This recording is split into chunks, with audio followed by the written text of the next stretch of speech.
Hey guys, welcome to Cheap Comic Collector. This is going to be episode number 553. Would have had our first year anniversary show yesterday. So our live stream on Saturday was our 1 year anniversary of the show. So hope you checked that out. Hope you had a good time. I'm sure I will because I'm filming this ahead of time. But I'm kind of just starting to plan it right now because I just realized like yesterday that it was going to be the anniversary show when I was creating the thumbnail ahead of time, because I try to create them. I was up to that episode filming, and so I try to create like thumbnails ahead of time as much as I can for the live shows as well, so that I don't get caught off guard and not have one ready to go when it's time to post it. But anyway, yeah, we're gonna, I'm talking like it hasn't happened yet, because for me it hasn't. But yeah, so I hope you had a good time, and we're gonna keep doing this. So we'll see how the second year will go. Here's the start. So today we're going through a WhatNot box. But before we do that, we're going to take a look at some of the stuff that I read recently. So I know that'll make a few people happy because they like when I do this. Doesn't get a lot of views like the haul videos do, but let's see, this will be a Sunday episode. Those usually do better. So maybe more people will like it. I don't know. Please hit like and subscribe. If you're not already subscribed, don't hit subscribe if you're already subscribed, because it will unsubscribe you, possibly.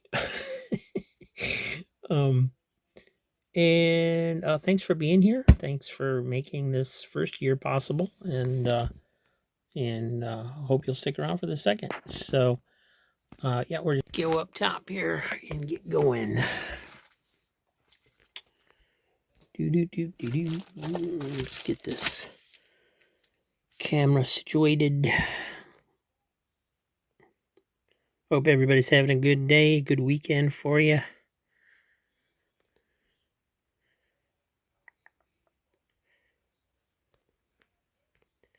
All right, I'm gonna put it there and hope I don't bump the phone because it's on the edge pretty good.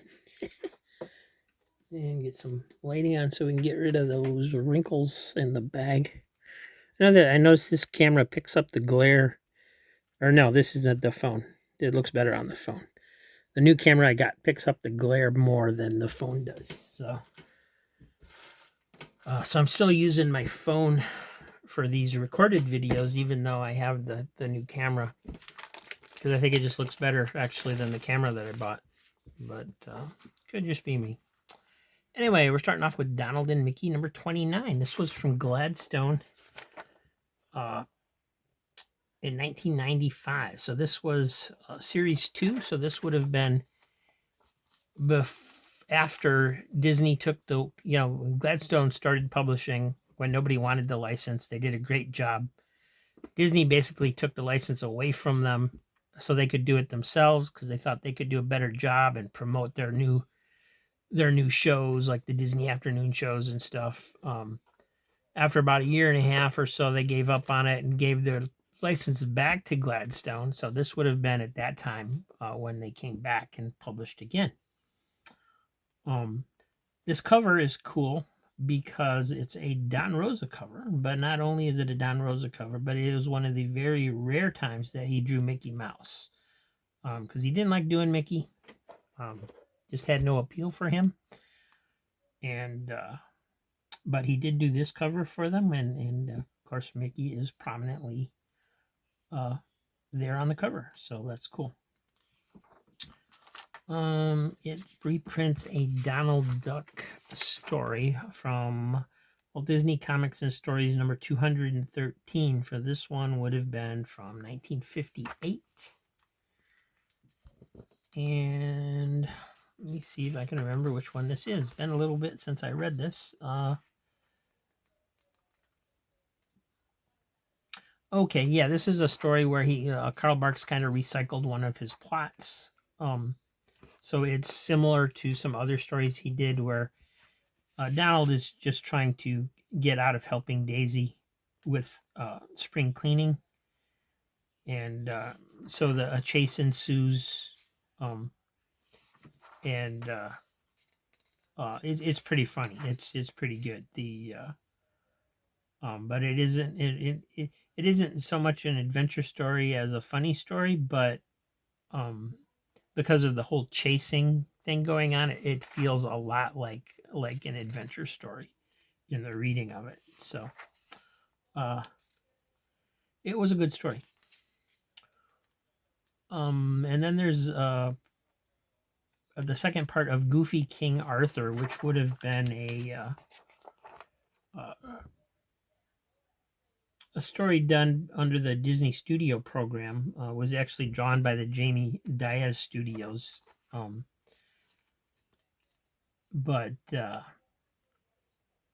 they did a series of stories where like Mickey and Goofy were historical figures or whatever, and it's just a kind of a satire of the whole that type of thing going on, and they're usually mildly funny, not hilarious, but the artwork is unusual for Disney comics. So it's a fascinating study in art. I've always liked looking at the panels because they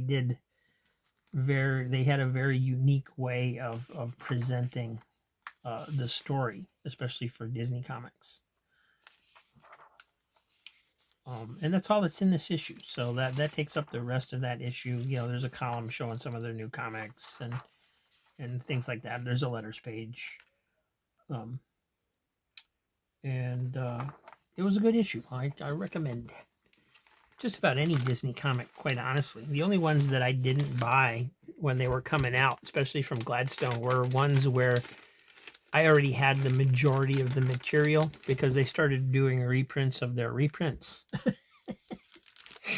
And I just, yeah, and then they went to the higher end prestige format, um, which was like $7 a book, which was a lot of money for back then. Um, it still is, but yeah, if the majority, the main stories in those issues, even though they were thick issues, were ones I already had, then I just couldn't justify buying them. I've gotten most of them since then off of eBay and places like that. Um, when I saw a good deal, but anyway, then we have Reggie's Wise Guy Jokes. This is 40-cent cover, issue number 49 from 1979, and this was in my reading pile, so it was probably one of the first Archie comics that I got in a bunch when I got back into buying comics, because there's still books in there that have been in there ever since I started the reading box. um, and this doesn't seem like a particular one I would have chosen to read through. I mean, I did read it. It's okay. Some of the gags were a little bit funnier than the other issues that I've read of the one page gag series where they have an entire comic that's just one page of stuff, or half page gags or whatever. So there was a couple in here that made me smile or whatever. Nothing outrageously funny, but um, it was a little bit better. And they got a Josie ad for Hostess Fruit Pies. The regular Archie Club news and ads.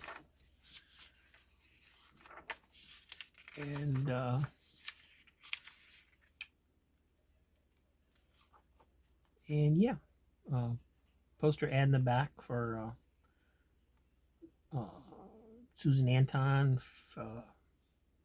Farrah Fawcett, Cheryl Ladd, Linda Carter, the Coneheads, and Kiss. And so, anywho, It's just kind of a run-of-the-mill Archie comic, which are fun to read once in a while.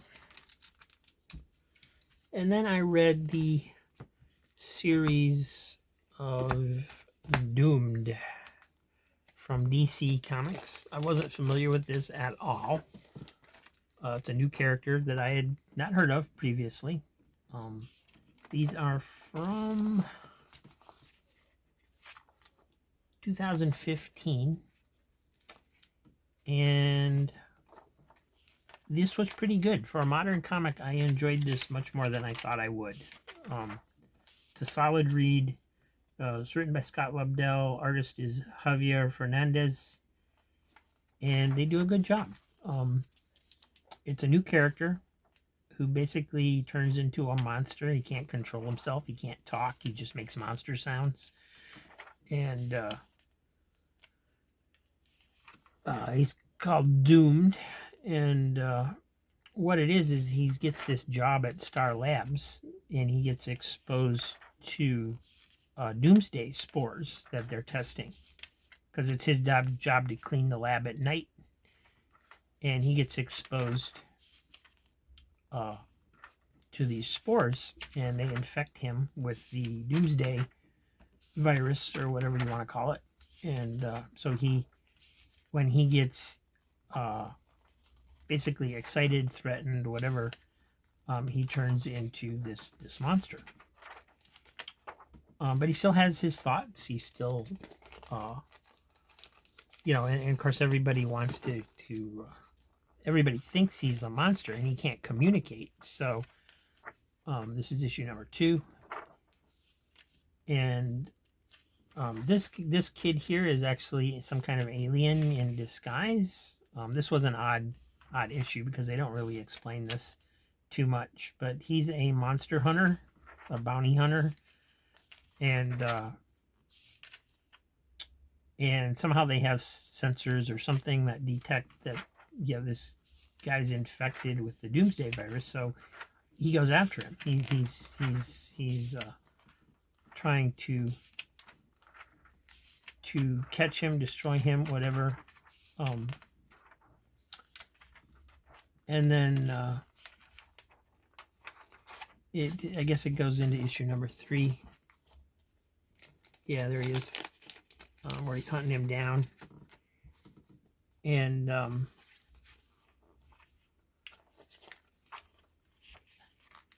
so the kid's kind of like, getting along as best as he can. He's trying to keep it secret and so on and so forth. And his roommate is Alpha Centurion, who is also a monster hunter. So this kid's basically surrounded by monster hunters. The girl that works in the lab with him is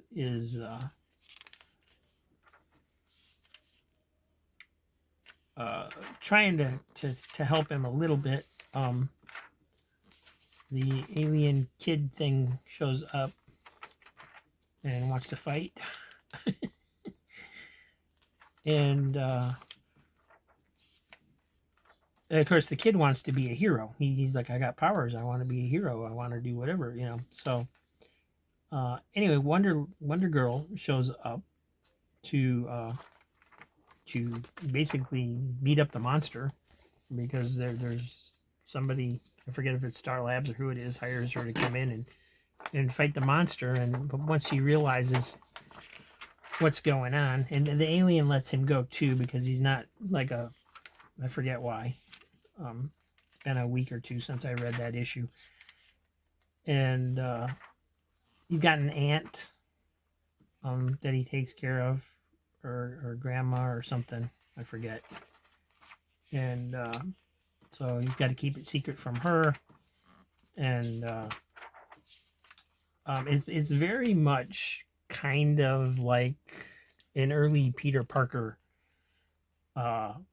where he's got these powers, he doesn't know what to do with them, he's scared of them, he doesn't, he's trying to keep it secret to protect people and himself. And anyway, Wonder Girl shows up and tries to beat the snot out of him,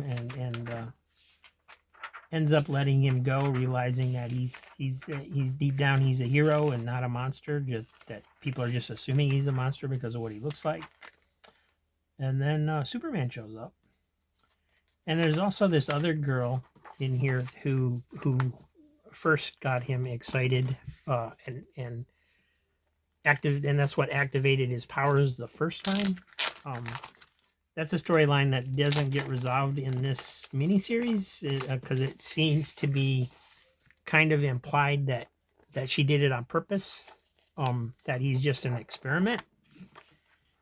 But at the same time, it was completely random that he got infected because it was his own fault for taking his containment suit off when he was cleaning the lab. So, yeah, we're not sure.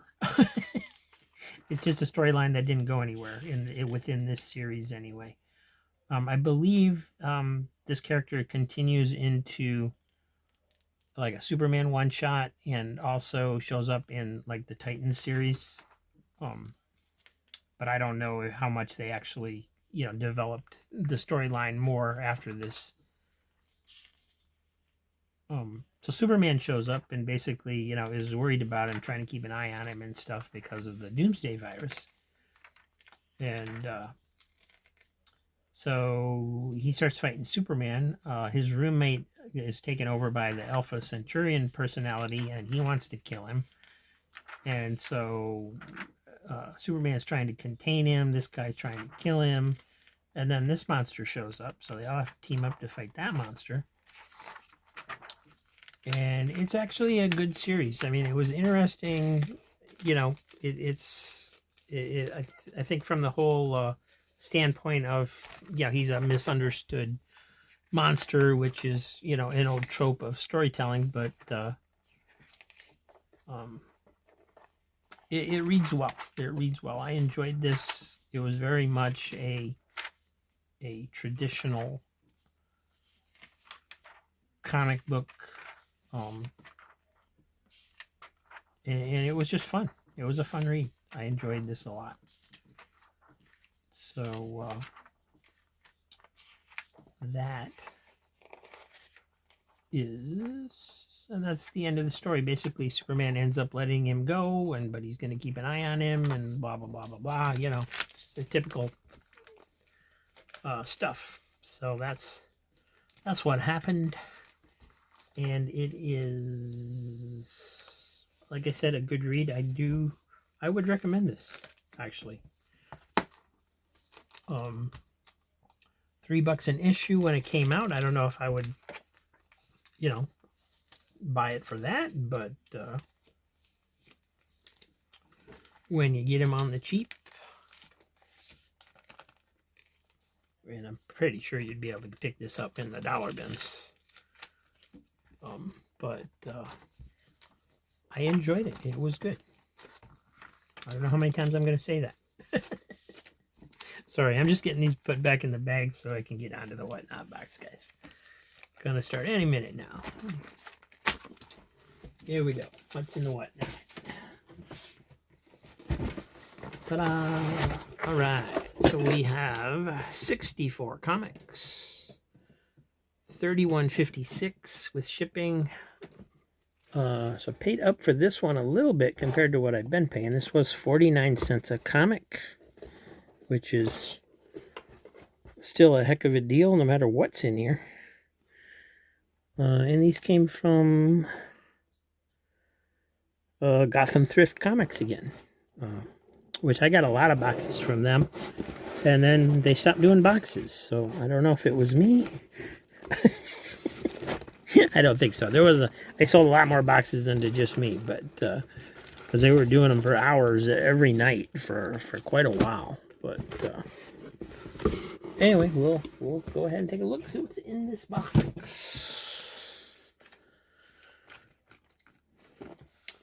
For 49 cents, we have Shadow Man, number 17.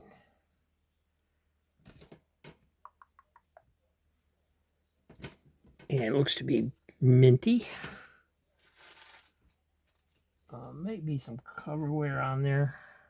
Just It's a little tiny spot. No, that's on the back. Never mind. Looks good. Also, some Valiant Eternal Warrior number 13. And it's funny because I was just, and I'm filming this like 3 weeks ahead of time, something like that. But I've been talking to QNS because he's interested in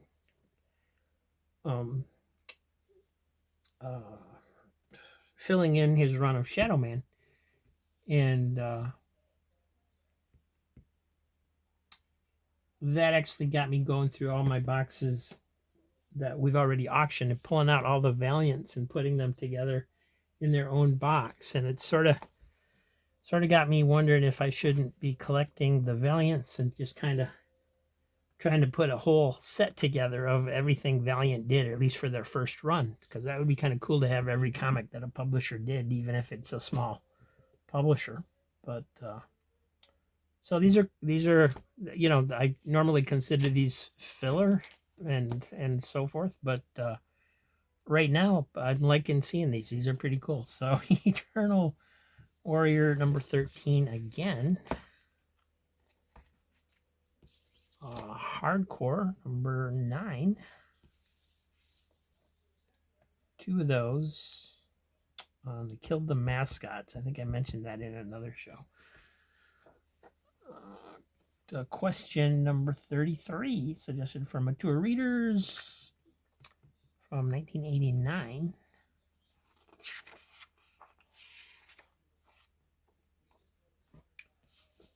Also the question number 34. 35. And these were written by Denny O'Neil, so they should be pretty good. Number 36.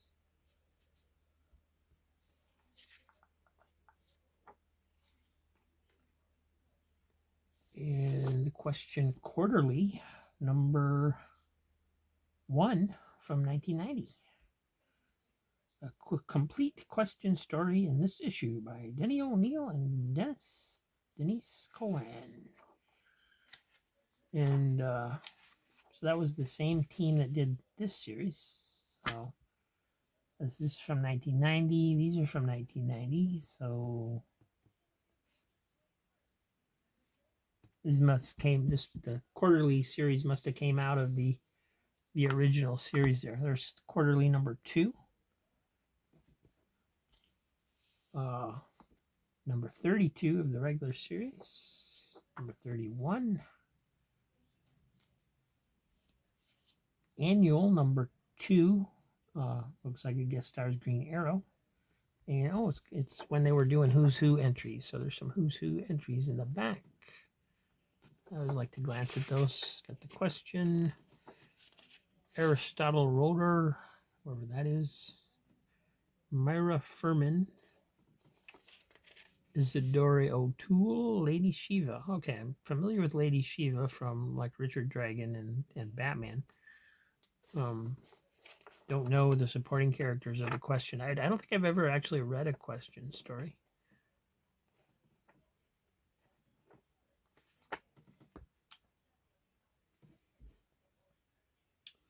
Here's annual number 1.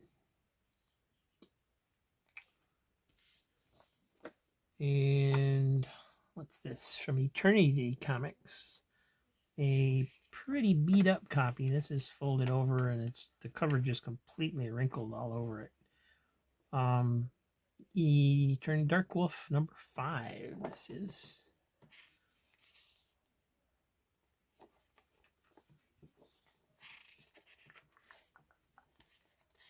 Nice artwork.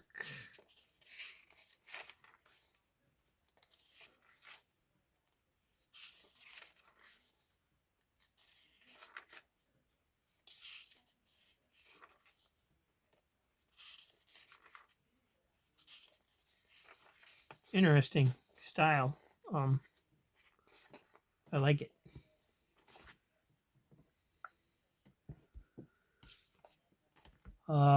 Turok Dinosaur Hunter number 2.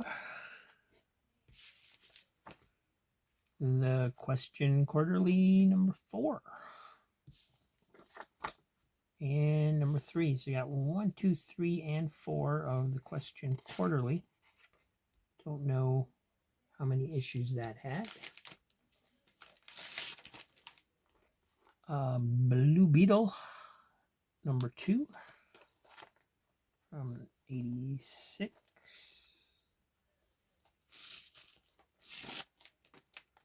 American Flag, number 8 from First. Let me just check and make sure they're good position. Yeah, okay. Hawk and Dove, number 3.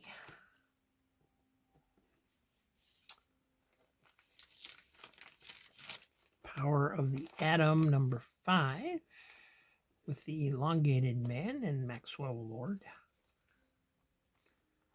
The Return of Megaton Man, number 2 from Kitchen Sink. Let's take a look at that. I'm not sure. I'm more for ads than the actual comic, just because I'm not sure what all Kitchen Sink used to publish. I know they did Spirit, of course. And apparently they did Megaton Man, at least a little bit.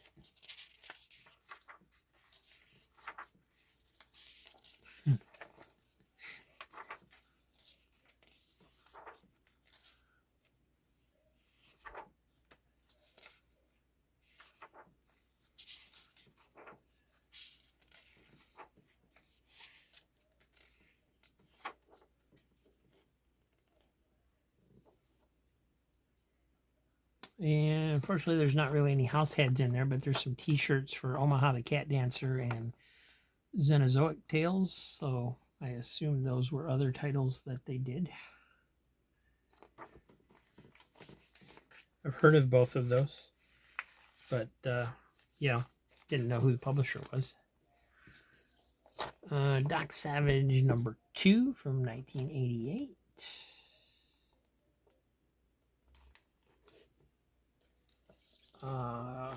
ElfQuest, Siege at Blue Mountain, number 7 from Apple Comics. So this would have been black and white, I believe, back then. Yes.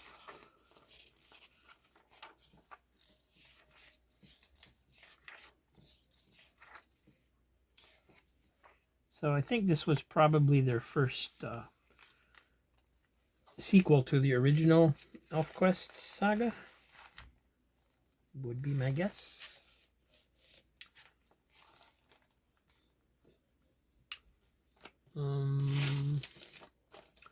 Plastic Man, number 1. All-Star Squadron, number 45. One of my favorite series of all time. Number 44.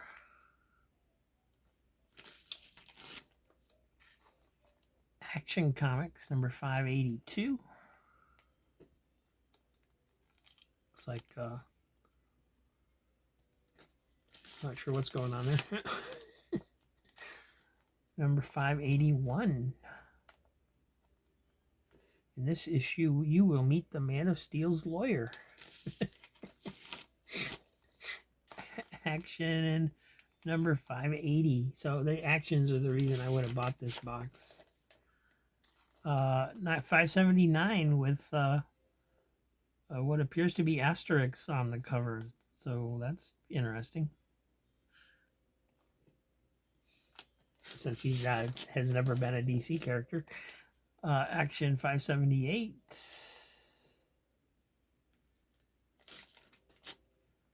577.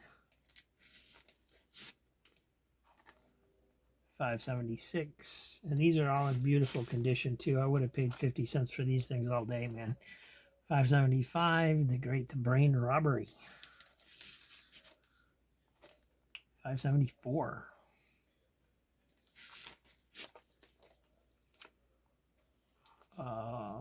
573.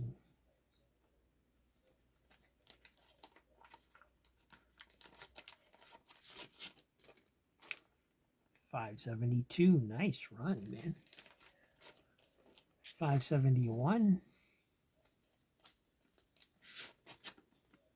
570. Now these are the ones I had in my collection when I was a kid, or when I was younger. 569. 568. I think most of these here, there's last few, and then these coming up were ones that I had. It was like my first ever mail order buy.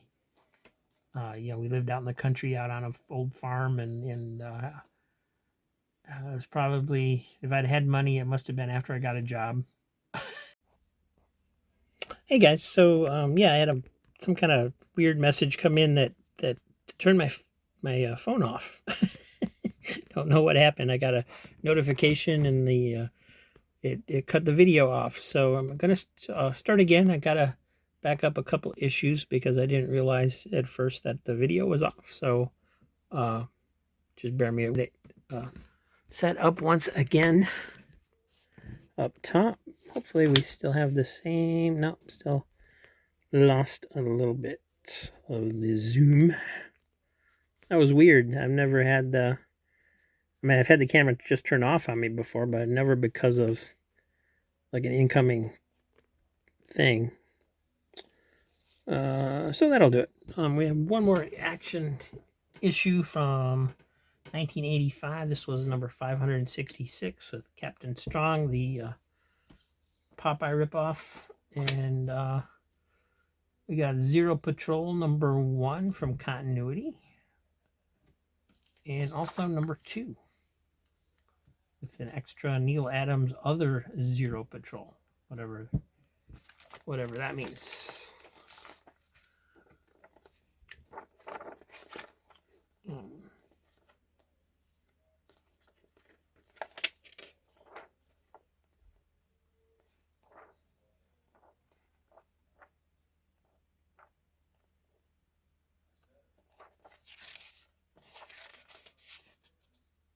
The history of Zero Patrol.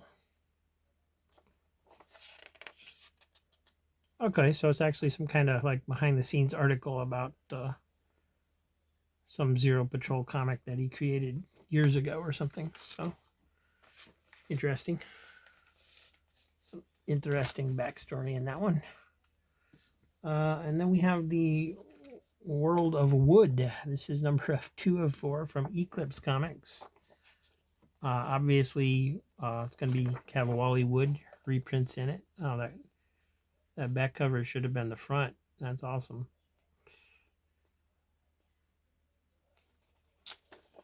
And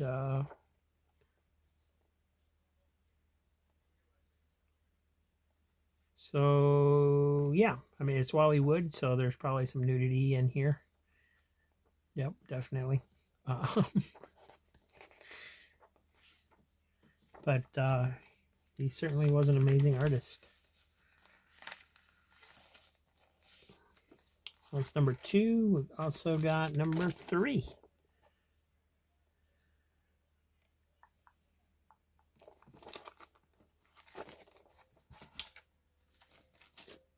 And number 4.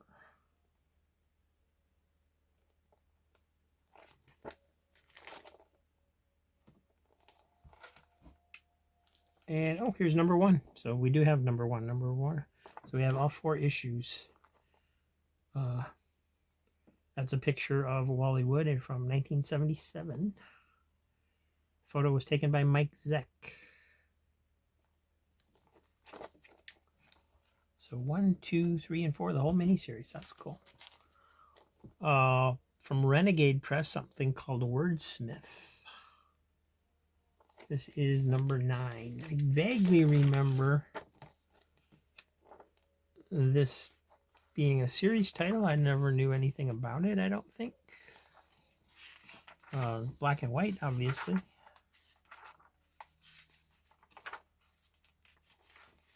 And this one, this was issue 9, so it went on for a little while.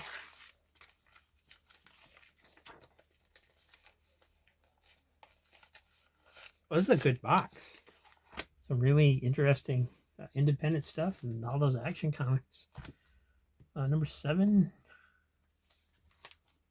Number 6. 6, 4, 3, 2,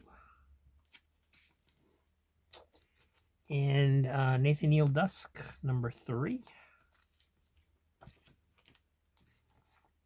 number 2, and number 1. So number 1 through 3, this is a 4-issue series, so missing number 4, I guess. The Nam, number 20, and number 19. So, and that's it. So, yeah, well worth. I don't think there's anything in there I wouldn't have paid 50 cents for. So, well worth the cost of what I paid. Yeah, there's some cool stuff in here. So, nifty.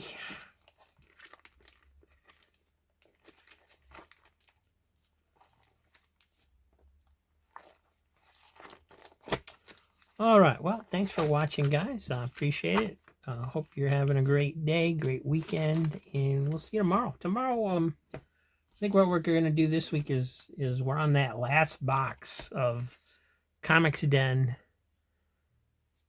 goodness. I got those long boxes from the Comics Den. We're finally on box number 13, the last one. It is a good box because it's one that I picked out. Well, we're going to have an awesome claim sale next week with, having a good long box, and if the WhatNot boxes are anything like this one, wow. Anyway, so I think what we're going to do is we're going to alternate this week. I'll do, like today I did a WhatNot box. Tomorrow I'll do some from the long box. Then I'll do another WhatNot box, and we'll just alternate that way. That'll give us quite a few books to go through because there'll be 3 WhatNot boxes and the long box, but it will be the last long box for now. So anyway, tune in for that. Thanks for watching, everybody. Sorry, I'm just trying to gather my thoughts here. And please like and subscribe. We'll see you tomorrow. Have a good one.